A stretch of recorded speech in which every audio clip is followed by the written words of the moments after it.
Alright, what's up everyone, Mecha here and welcome back to another Fire Emblem Archetype Tier List. And today, you might not notice it from the bottom part, but we are doing Arrans and Samsons, one of the first actual archetypes of the Fire Emblem franchise. Two characters, you can't get both. That's the basic principle. It all starts with Arran and Samson from FE1. I put the FE3 portraits here because there's like a million different incarnations of them. You can only visit one village out of the two that they come from, so you can only recruit one of these two characters. And ever since, they've done this kind of a choice throughout the entire franchise. It kind of culminates in the latest entries, like Fates and Three Houses, where they basically base the entire game on that concept, which is why I had Xander and Brioma in here, even though there isn't really a game where you have to choose between them other than the whole route split itself. But that's often what it comes down to. Sometimes they are divided over two different chapters, and you don't even know often enough that you can get both of these characters. You just kind of choose, or the game chooses for you, and you end up getting a different chapter, like for the FE7 counterparts, for example, or the FE6 ones even. It's just, sometimes you can't even tell you're making a choice, but you're making a choice, and you're getting different characters based on that. That's a pretty cool concept. There are more characters that fit this archetype that I haven't fit in here for various reasons. Mostly the aesthetic of wanting to have exactly two rows of characters, I'm not gonna lie, that is the main reason. But also, some characters like Miranda from Thracia, for example, already appeared in different tier lists, like the S tier list. So this is a selection of Arrans and Samsons. It's not complete, but I don't think I forgot any super important ones, and these are the ones I wanted to talk about today. Because I don't think I can fit him, well, I could probably fit him somewhere else, but I don't want to. Anyway, how about we get going? So Samson and Arran in the Archanea games, and this means like FE1, FE3, both books, FE11, FE12. Well, not FE12. FE12 there's not a choice, and neither is that the case in FE3 book 2 actually. In the sequel, there's not a choice between them. You get them both. But in all the versions where Marth is, going across the land for the first time, that's when it actually is a choice. Visit one village, you get one. Visit the other village, you get both. And if you visit one village, you cannot get the other village. Arran, for what I can tell in these games, is generally just Jagan with maybe slightly better bases, but worse in every way, mostly availability. Pretty cringe. So he's pretty bad. Samson's pretty nice. I'm mostly experienced with him in Shadow Dragon, the remake of FE1, where he has a really high axe rank, which is pretty unique. The games before that, where they appeared, they only have one stat called weapon level that determines what weapons they can use, whether they be swords or axes. But Samson's one of the few heroes in the series that actually has an axe rank that's higher than his sword rank. And I'm pretty sure actually in FE1 and FE3, heroes cannot even use axes, so it's completely unique to Shadow Dragon and beyond in that case. And it's pretty cool because that means you can use his pole axes, for example, to have effective damage on paladins while using an axe. It's pretty convenient. So I kind of like that. In FE3 and FE1, I feel like Samson's stats just kind of edge out Arran's in most regards, most notably speed. It's a pretty big advantage. So usually I pick Samson over Arran. Pick Arran when I'm on meme. It also doesn't help that Samson's village is actually closer to the starting point than Arran's, to the point where Marth reaches it one turn sooner. So if you're playing remotely fast, or you're just out for the most convenient option between the two, Samson is also a better one to get. So I feel like Samson's like a pretty decent, okay-ish late game promotes. Not better than most of your team, but pretty alright. So I guess I put him like in C tier or something. And Arran is more like a, honestly, kind of an E tier character. Not very good. Probably not the worst character on this list. That might be Sonya, but still pretty bad. You could argue him up to D maybe. And this is like kind of the average of all their existences when there are split choices. So FE1, FE3 Book 1, and Shadow Dragon. Next up, in Gaiden and the remake Shadows of Valentia, you are given the choice between Sonya and Dane. You fight one, and that determines which one you recruit afterwards, which is a pretty cool way of going about it. So not only do you have to deal with the one you didn't pick, but you also have to choose based on which one you want in your army eventually.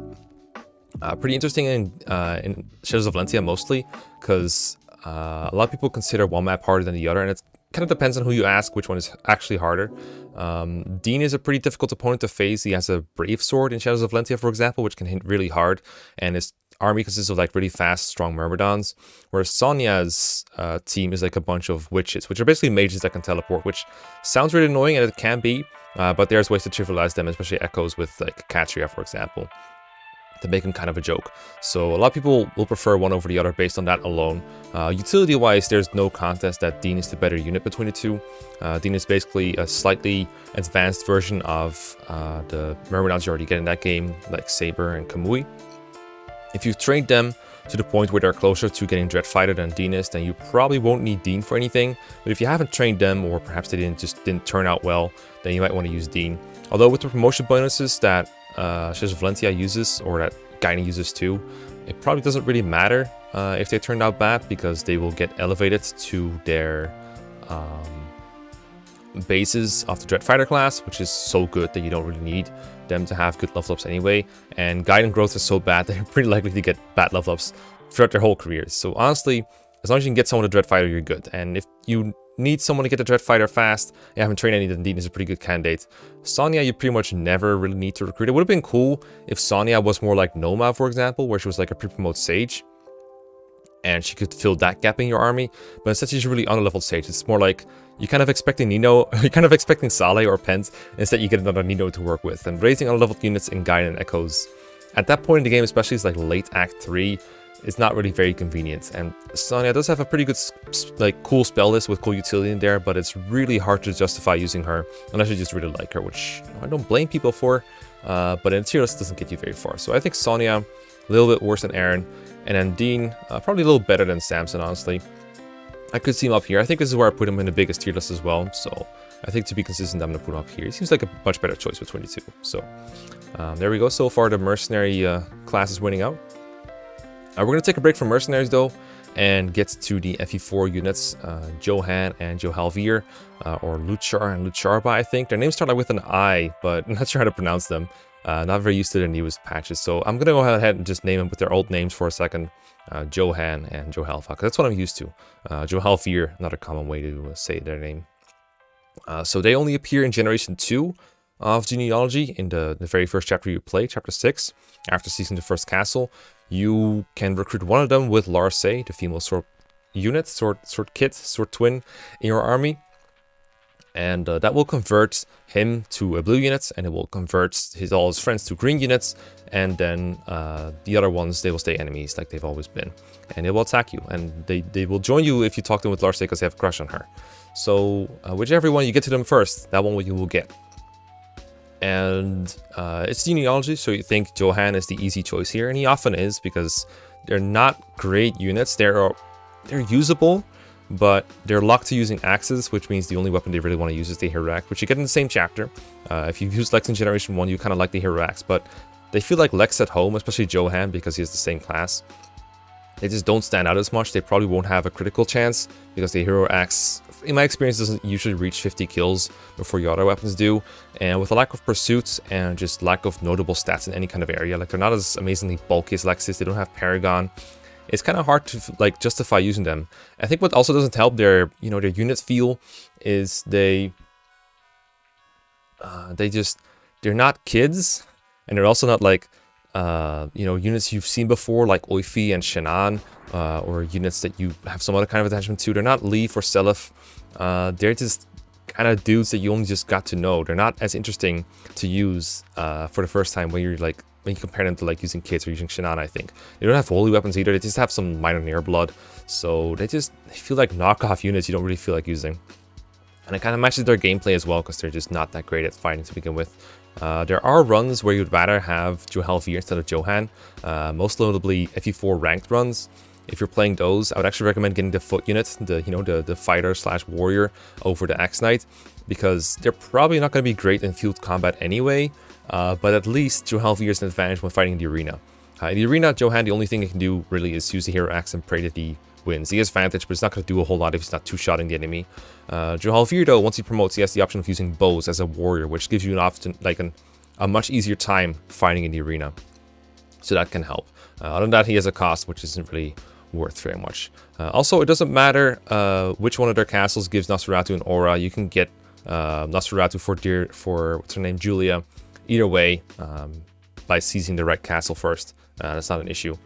Whichever one's castle you do pick, their castle will probably get conquered by enemy units, so you don't have to like worry about that part. So I would say they're both like. I actually talked to Rengar a while ago, and he actually was like making a case for Johan being okay. So I'm gonna give him the benefit of the doubt and put him in C tier at the very least. I think he's like usable but not great. Johalfir, outside of ranked runs, which that's the context of the tier list. We're not really rating him for ranked runs. I'm gonna give him a good old E tier, honestly. I don't think he's good. he's still a foot unit. Like I said, it's not as clear-cut in a ranked run, but in the context of this tier list, yes, there's just that much of a gap between them. They're not good. Thracia has a very big route split, actually, which is these two characters are based on. There are more characters in that route split, but I'm focusing on these two because I don't want the list to be too big. And for example, Miranda's already in the S tier list, and I'm probably going to have some kind of tier list for like that fits Shanam, for example. So in this one, we're going to focus on these two and then these two as well. So first we have Imelda and Conor Moore. And it's funny, you fight one in the route that you go on, and then the other one you will fight in a later battle, and if you didn't kill the first one in that first battle, they will appear again. So what I'm talking about basically is, I think they both appear in chapter, let me think here, 17. The route split is 2 chapters long, it's chapter 16 and 17. They will both appear in chapter 17, and if you do not kill them, they'll appear again in chapter 19, along with the other one. And if you have the units that you need to recruit them, then you can recruit them. So for example, on the A route, you get Sleuth, who can recruit Imelda in chapter 19. And if you play the B route, you will have access to Miranda, who can then recruit Conor Moore in chapter 19. So even though the game plays out the same in chapter 19, for the most part, story-wise and everything, you're only going to have one character to recruit, the character that matches the route you went on. It sounds complicated, but when you play it, it will be much more straightforward. So Imelda is a paladin with staves, okay, a female paladin, and Conor Moore is a male paladin, which don't have staves, and they use lances instead. And in Thracia, when the late game chapters are all indoors, where you cannot use lances to begin with, but you can use staves, the staff one is obviously the superior one. Imelda's absolutely amazing. She has C rank staves at base, which is enough to use Physic and Sleep, 2 very good staves. It's not as great as the specialized staff users like Noan and Safi and Sarah, who have like warp and rewarp and everything, but it's still useful. And you know what, if you need a warp and a sleep, for example, on turn 1, then it's fine to have an A rank staff user and a C rank staff user. Obviously if you need 2 warps, then you're going to be out of luck, but usually you'll have some kind of purpose for Imelda, even though she doesn't have the highest possible staff rank. And also you can use the Fire Sword, equip it, get a magic boost, and that way have higher magic than you might expect. She actually has like 18 base magic with that in mind, I believe, and it can get more with magic floors or just magic level ups. It's really useful. So other than the fact that she's not available for a whole lot, I actually really like Imelda as a unit. I'm going to put her in upper B tier somewhere. I honestly think she's better than Dane, all things considered. Like, she's not around for a whole lot, but when she's around, she's really, really good. Conor Moore is a combat unit at a point in time where you don't really need combat units as much as you need staff users. And then, like I said, he can't use lances indoors. He has a cost, which can be helpful, but generally doesn't help a whole lot. He can one-on dark mages, which is okay. He can kind of help a little bit. Like, if you have to put up with Conor Moore for the late game, I do think he's helpful to have around. His combat stats are pretty fine. He can one-on enemy dark mages. He can use a Brave Sword or something to kill them without taking a counter. That is pretty nice. So I'm going to give him the benefit of the doubt, put him in D tier, just to have someone in that tier. And he'll be fine. But he's not, I wouldn't say he's highly recommended, but he's alright. Just another bit of evidence that the A route is often better than the B route. Speaking of that, there's another choice in that route split, but this one is even more hidden than the last one. Owen and Ilios. This is a very, very Kaga Arrans Samson choice. So Owen is just recruited in chapter 11x, I believe. Yeah, sounds about right. 11x, you just talk to her with Fred, her general, her comrade, and you just have her, and that's it. There's no choice or anything. But then Ilios appears only in the A routes, only in chapter 16a, and you can talk to him not with Owen. You can talk to him with Karen, but only if Owen is not recruited or dead. Capture doesn't count. So by having Owen alive in that chapter, you kind of make your choice to not recruit Ilios, whereas killing Owen or not recruiting her is making a choice to open up Ilios. But the game doesn't tell you any of this. They don't have any kind of relation. There's no foreshadowing about having the choice between 1 or 2 Mage Knights. It's just kind of the way it is. I think they probably thought that the Mage Knight class was a bit too good to have 2 of. That's the only thing I could think of, because it's a pretty neat class. It's mounted, has access to all sorts of magic. No staves, unfortunately, but they do have swords, which Ilios in particular is good at using. His like A rank swords and pretty good strength. Owen's strength is not as impressive. So they might have thought this class is a little bit too good. I don't know if that's the reasoning, but that's all I can think of. But I kind of understand it, but I don't tell you about it in any way. So Ilios Ilios is by far the better one statistically because he has way more bulk and way more consistency. Owen is more of a fun kind of unit that you can make good. She'll never be super reliable, but she can definitely do some funny stuff. Particularly, she's just around a lot more, and she has access to the Dire Thunder Tome, the only one in the game. Besides, like, a certain Tiny Hands dude. And the Dire Thunder is a pretty good tome. It's a bit of a risky tome too, because it's pretty heavy. There's no way to negate the weight on it. It weighs her down a ton. It hits twice though, so it's like a brave weapon with 1 to range. So often she'll be able to avoid counters with it and go for a kill on something. She can also reach the rank to use bolting earlier than like any other character, which enables her to kill like ballistas in chapter 14, which is super neat. So those are pretty helpful things that you can do, even if you decide to kill her off later to get Ilios. The problem with Owen is she's really fragile. She's like 24 base HP or something, and that's on a mount. So she'll usually die in 2 hits, and if you're using Dire Thunder, there's a chance you'll get doubled by enemies. Not like Brigands or anything, those are too slow. But later than that, you might find some enemies that just one-shot her. Have to be very careful. With Ilios, he has like 40 base HP. He's super bulky. Quite a bit more defense too, and he has Soul as well. He comes with a Soul manual, but he also just has Soul as a skill, as well as Miracle, whereas Owen has like no skills. So Owen can do a neat combo to stay alive with like Vantage and Dire Thunder, with the idea being that you attack with a Brave attack before the enemy gets to attack you. The problem is if you miss your Dire Thunder because the enemy's on terrain, for example, then you're kind of screwed. At the same time, you can kind of bolster her accuracy with like a King Sword or Leaf support, which I've yet to try out, but I really want to do it at some point because it seems kind of funny. So it's kind of, I mean, I think Ilios is the better one without taking availability into account, but with it there, I don't know, they're both pretty interesting units. Not super great. I will say, I think Ilios is like a kind of like Dane and Emma. They're kind of like nice for a bit, but not super great. I think it might be better than Dane overall, honestly. But then again, Dane very good. Dreadfighter good. And then Owen, I would say is more of a C tier kind of unit, but near the top maybe. Let's go with this for now. It seems alright. Like she's a little niche. She's not super useful, but she's just kind of cool. Next is Echidna versus Bartra, the FE6 one, the Binding Blade one. One that's about to come up in my Let's Play, actually. I think Echidna is the better unit between the two, but I think this is one of the closer ones so far.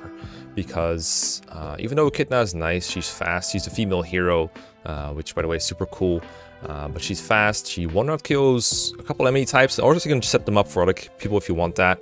She's fast enough to where she can use a heavier weapon and still double some enemy types, all very useful. Bartra's more of a slow and bulky kind of guy. Echidna's a little frail, whereas Bartra has a ton of HP to work with, and also a lot more strength, but he's a lot slower in exchange. He has a D rank in bows, which is uncharacteristically high for warriors. They're usually stuck with E, but he has D, which means you can use steel bows to one-shot enemy wyverns sometimes. High rank axes as well. I think he has B or A, not quite sure off the top of my head, but high enough to use the most important axes. Mostly killer axes, very good on him. That's probably his best weapon. So they both have the means to succeed, and some niche uses like Bartra can use a longbow, for example, to snipe hard to reach enemies like that stupid sage in chapter 16x. So all kinds of useful like stuff about them. I like Echidna a little bit better, but I think they're both pretty good, at least for the mid game. They're not super great in the late to end game because their stats don't hold up as well. Their growths are pretty bad, and their bases don't really carry that well into late game compared to like trained units, units with maybe a lot of supports build up, for example. That's the main difference between them in my opinion. And you know, they're both pretty nice to have. They used to be trash, like they used to be considered trash by people that were like focusing on growth too much and not really looking at what the character can actually do at base.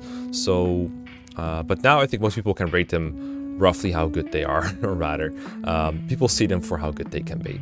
I would say they're like B to C tier for the most part. Echidna a little bit better, so maybe Echidna's like a lower kind of B character, whereas Bartra's more like an upper C. That's the way I see them. They do have a fair bit of availability, and they can be dropped at your convenience, so you never have to bother training them up, for example. It's nice that they're pre-promotes with just decent all-around bases, and the ability to contribute even without any investment on your part.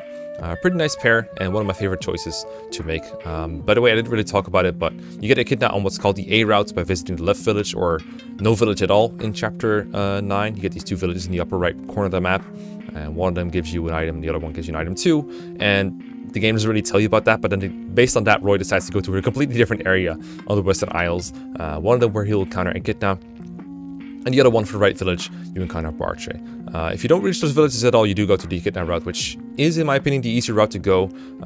Either way, you get one easy chapter, you get one hard chapter either way, but then the Echidna chapter has an easier chapter 10, whereas Bartra has a pretty difficult 2 chapters, in my opinion.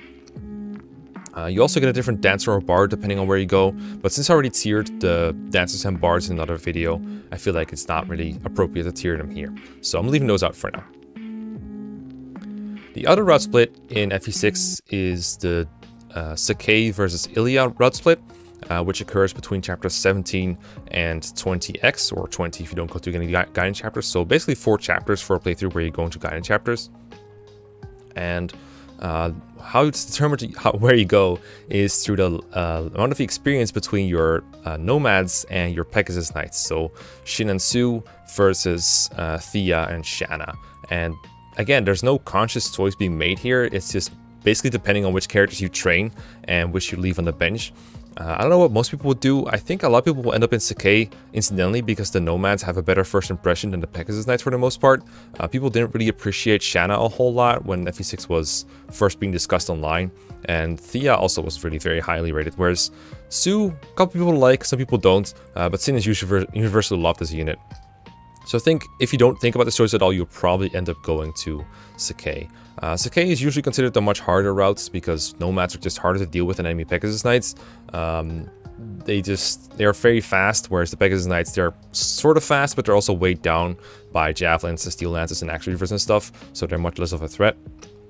And they can also be shot down by bows, whereas Nomads, most characters can't counter Nomads very well. You have to use inaccurate weapons like javelins or hand axes. You could use magic users, but those are pretty frail and sometimes can even get like doubled because they're just so freaking fast. And the map design for Ilia is also a little bit less hostile to the player than Sakei, but they're both pretty hard sections of the game where you have to be very careful about your moves. Now, if you go to 20... I think it's it's 20 itself, chapter 20 proper, where you get both of these units. So if you're going to Ilia, then you get Yuno, sister of Thea and Shanna, whereas if you go to Sakei, then you get Dane, who I believe is the grandfather of Su.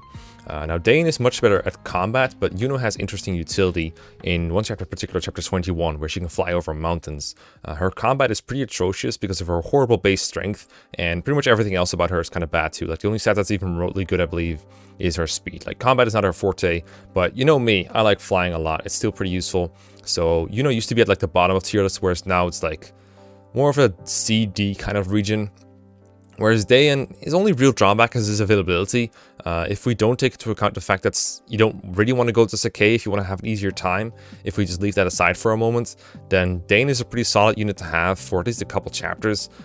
He's not a star at combat, but he does have an A rank in bows, and the ability to use silver bows really combines very well with high enough speed to double a lot of enemy types, most notably Wyvern Riders and Wyvern Lords, which are very common in chapter 21. If you avoid reinforcement zones in that chapter, you don't face that many, but you still face a couple, and it's nice to have someone who can do a massive chunk of damage to them. Whereas Yuno is useful to avoid those reinforcement zones, so in a way they both quote-unquote kill Wyverns very efficiently for you. Yuno makes it so you have to encounter less maybe, whereas Dane is better at killing them when you do actually encounter them. I still think it would be fair to give Dane a higher rating though, but because they only joined like chapter 20 for like the last, let's say like 1/5 of the game, I can't rate them very highly. So I'm gonna put them in like C tier and like near the like here, I guess. I think it's better than like Owen and Johan, but not by a whole lot. And then Yuno, like the bottom of C maybe, or maybe like the top of D. I do feel like she's better than Conor Moore, but I don't know if it's by an entire tier. But C tier for Yuno seems really high, so especially because her utility is like basically for one chapter. I'm gonna put her like right here. Flying is nice, but you don't really get a whole lot of it to work with. And even without her being around, you can still do the same things with your other flyers. It speeds up the process a bit because you'll have more flyers to do that thing with. So you can like ferry more people over the mountains, save some warp uses maybe, which is nice. It's okay, but it's only like one chapter. FE7 is also all about not telling you what kind of route split you're doing. You got Wallace and Geet, and then later on we got Corel and Harkin. So chapter 24 of Hector mode has this quote-unquote choice where the game checks if your combined level of your lords is 50 or higher, or I think 49 or lower. I think it's the way it goes. If your lords are, high enough combined level, you go to Geats' chapter, the Linus chapter. Whereas if they're not high enough, you go to, the version with Wallace and with enemy Lloyd. So which of the Reed brothers you fight depends on how high your lord levels are. Now, I think in the normal modes, it's pretty easy to get to the Geats version because normal mode experience is pretty generous. But if you're playing a hard mode, especially a Hector hard mode, then I think you'll find it's pretty difficult to actually get to Geats' chapter. At least that's what I find. If you're like religiously, constantly using your lords all the time, then you might still end up in the Geats chapter. And I'm not saying it's impossible, but it does really suck. I think it's way more trouble than it's worth going there because the map is, it's a little bit easier because it has no fog of war, but at the same time, I think you can do the Wallace chapter in a much shorter time if you want to, if you just know where to go.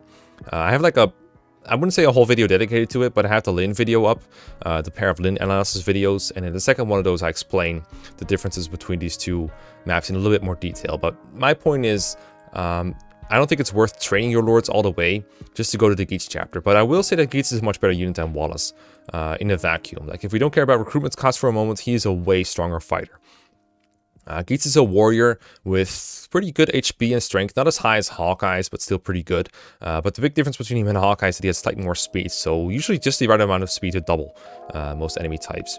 Wallace is way too slow to double just about anything, so his main draw is his physical bulk. He has a lot of defense. He's basically a walking iron rune that you can use for some mimetic purposes, but he's not very good for clearing objectives. He just chokes points and two-shots enemies, which is nice, but generally your units need to be a bit better than that. At this point in the game, Oswin is usually kind of obsolete. He's useful still, but not great, and Wallace is kind of Oswin at home. That's basically why Wallace is a bit obsolete. I would say Wallace fits in like the E tier category in the context of this tier list. I don't think he's very good. I still think he has some uses, but overall I put him like right here. Whereas Geats, honestly, if we ignore recruitment costs for a moment, which I'm gonna do because that's how I feel right now. Honestly, I would say Geats is like an upper B tier among these guys, like the good pre-promotes that are limited in availability or their statistics a little bit. I would say Geats belongs like around where Dane is, for example. It's like not great, but pretty damn good. Something else I'm noticing is we're not getting any S or A tiers so far. I think that's because there's just not enough availability for these units. These choices usually occur like late into the game, and the units have to be a bit balanced somewhat, so they usually they're usually not all destroying menaces that just destroy everything for free. So you don't end up in like S or A tier so far. I think the only candidate for A tier maybe is Amela, but her availability is so short that I can't even see justifying myself for it. The same goes for like Harkin, for example, but there might be an S tier and A tier in here somewhere. Karel joins in Pillflower of Darkness, or Harkin, and chances are if you only play the game once, you're going to see one of them, and you're going to be like completely in dark about why they joined you, or rather, you're going to be in the dark that there was another character that could have joined you instead. Pillflower of Darkness is very convoluted in the route choice, where first of all, there's two versions of the map, the Jeremy version or the Kenneth chapter, or I should say versions for both, like Kenneth version and Jeremy version, and Harkin or Karel can join in either of these versions, and they both have different requirements for each. So in the Kenneth version, which occurs if your Guiding Ring users outmatch, outlevel, outexperience, I should say, your Hero Crest users, so they compare the amount of experience gained by Raven, Bartra, Guy, and Dorcas against the experience gained by Priscilla, Sarah, Lucius, and Urk. So they added all the experience gained between these characters in Hector mode, not Lynn mode, just Hector mode, and whichever one is higher, that determines where you go. So if your Hero Crest users have gotten more experience, then you go to Jeremy version, and if the Guiding Ring users have more experience, then you will go to Kenneth. Canas doesn't count, by the way. Canas is not counted as a Guiding Ring user in this context, even though he uses Guiding Ring. He's a magician and everything, but it does not count. So that determines which of these chapters you go to. Then in the Kenneth version, if you kill 2 or more promoted enemies, and then specifically only the enemies that are there in every single mode, so I believe that's a sniper in the upper left, the bishop in the center, and a general in the bottom left. Those 3 are the only characters that count out of these. So if you kill 2 or more of those 3, then you can, then Karel will appear, but if you kill 1 or 0, then Harkin will appear. So Because Harkon is a better character, spoilers, you often don't want to kill all the promoted enemies you see. I usually kill the Bishop because he has Purge, and then I leave the General alive until I'm ready to get Harkon, and once I've grabbed him, I kill the General, because he drops an item. He drops a chest key in like Hector normal, I think, and in Hector hard mode he drops a Speedwing, which is very worth. So it's kind of funny how you have to work around that just to get Harkon. Then if you want to get Corel on that map, yeah, then you just kill all the promoted dudes you ever see. In the Jeremy version, it depends on the number of doors opened. Now, I have no idea how many it is because I completely forgot. I think you have to hold back on opening doors, like not open 3 or more. I might be wrong on that. The reason I don't know this is because I never go to Jeremy version. Jeremy's version sucks. I only go there by accident. Anyway, if you open enough doors, then one of them will appear. And if you don't open enough, then the other one will appear. But go to the Kenneth version. Anyway, this is again another very imbalanced choice. Harkon is almost completely superior to Corel. The biggest disadvantage to Harkon for me personally is the fact that Harkon can use hand axes, so he can counter enemies at once range and often one-round them. It also doesn't hurt, his stats are just really, really good, even compared to Corel's. I think Corel has a slight speed advantage, but everything else is in Harkon's favor basically. Mostly bulk, weapon triangle control, strength, especially raw strength. Harkon can join with like near cap strength, like 24, 25, it's insanely strong. And really just, honestly, just the hand axes alone will make it worth it. He also has the superior starting inventory. He has the Brave Sword, which, you know, hits twice. So that's pretty strong. 4 times if he quadruples. Whereas Corel has a Wodao, which is a killing edge that's like arguably better or arguably worse, but either way, it doesn't beat a Brave Sword. So yeah, Harkon is better in almost every single way possible. And for that reason, I'm kind of tempted to put Harkon in A, but since Imelda is in B, I think Harkon should be in B as well. Even though he's super strong, he's only around for a couple maps. A lot of those maps have turn floors or... turn floors is the right term here. So I wouldn't say he like speeds up the game a whole lot, but he's super, super powerful. And I would never dream of playing like Hog Destiny without him. He's super powerful. So I would put him, I think he's better than Dane. I could see him being better than Imelda, but I would put him below Imelda because I love Imelda. Harkon's pretty good, but I don't think he's like around enough to be A or S tier. Corel, I think you could argue he's E. So I put him there, but honestly I can see him as D. He does have the ability to crit a lot. He has like access to the Wodao and a crit bonus as a Sword Master, so he can often enough kill things. I don't think he doubles Valkyries, which is the one main use for high speed in FE7. He's slower than Jafar, who barely doubles them, so I don't think he doubles Valkyries. But if you were to put him in E, I wouldn't hate you for it. I used Corel on my first playthrough ever though, and I thought it was like decent enough, so I'm not gonna like hate on him too hard. But the lack of one to range, the lack of amount, lack of being around, like, you know, availability combined means like FE7's roster is kind of stacked in like terms of units you want to deploy, whereas deployment slots are very low. So Corel just doesn't stand out in the FE7 cast very much. Xander Ryoma. Now you might question, why are these two on here to begin with? Because there's never really a point in any game where you have to choose between Xander and Brioma. But all of Fates is basically a route split, and I think it's fair to pay homage to that in this tier list by having these two on here. Whether you play Birthright or Conquest, it's basically a route split. Like, that's the entire game. And in Birthright you get Brioma, and in Conquest you get Xander. Not immediately, but somewhere throughout the game. If you play Revelation, then you get both, which is probably one of the best things about Revelation, is getting to play with both of these monsters. I think these are the only S tiers on this list right here, and I think it's fair to have them 2 tiers above everyone else, because they're both so strong. Basically, all of Fate seems to be balanced around the idea that having unpenalized 1-2 range that just destroys everything, like I described with Harkon's hand axes, for example, is just too good to be true. Just, they put like penalties on everything. They like javelins can't double, they can't critical, for example. You get doubled a lot more easily when using them. You have to rely on dual strikes to get 1-rounds with them. You can't proc masteries with them. You got like shurikens, but they are like very low damage output. They're still really good though, because like all the stacking you can do to make them good anyway. The debuffs are pretty nice, but these two have infinite use, legendary, high power, 1-2 range weapons that just never run out of uses and just destroy just about everything in both of the games that they're in. And I guess the only question remaining is which one of these two is better in their respective games. Now, comparing a unit in Birthright to comparing a unit in Conquest is pretty difficult because there's such different games with such different contexts. And I've trivialized both games with both of these units, so I think they're both, I mean, they might not be the best units in their games, respectively, because there might be some competition. I think Rioma's the best unit in Birthright, but Xander has competition from, for example, Camilla, and arguably Khorne, but I wouldn't say Khorne is real competition for him. Xander's like a super bulky mounted unit with access to like Shelter, for example, very useful ability. I think he stands out more in Conquest than a lot of other units because his bulk and his unconditional good one-to range is so unique and so powerful in that game. Brioma is a unit in Birthright where it's easier to be good, but at the same time, I still feel like Brioma is so much better than everyone else at destroying everything in that game. So it's a really close call between the two. When I was playing Revelation and I was using both of these two, I found that Brioma was generally better at murdering everything ever, and I had Xander on him as a backpack most of the time just to switch to him if I wanted to switch to him, but most of the time I was finding myself destroying everything with Brioma, so I wouldn't say Brioma over Xander is the most hot take ever, but I'm not completely sure on this one. I think you can argue them both being good. I think it's more impressive that like how much Xander trivializes Conquest, which is such a ridiculously difficult game, whereas Birthright is considered kind of a joke difficulty-wise. But Brioma still stands out so much in that game. It might be because I'm not super knowledgeable about the meta game of Birthright that I'm rating him this highly. There might be other characters that can trivialize it to the extent that I just haven't seen.